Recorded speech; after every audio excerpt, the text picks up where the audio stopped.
Зарим орон өндгийг угаахыг хориглодог. Яагаад вэ? Гэхдээ би ингэ сонсч байсан юм нөгөө нэг өндөгч өөрөө юм өндөгний гадуур одоо энэ бүрхүүл маш нөгөө одоо ингэж харахад бол нягт байгаа гэдэг ч гэсэн нөгөө юм олон тооны юм нөхсөвтэй байдаг юм.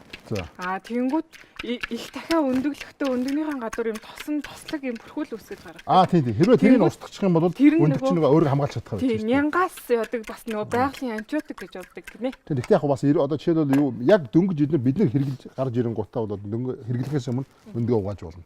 Өндгөө угаад шууд хэрэглэж болно. Гэхдээ өндгийг бол үйлдвэрлэгчид угаадаг гэдэг юм билээ. Угаахаас хатгалцтай байна. Тэрийг би бас сайн мэддэг.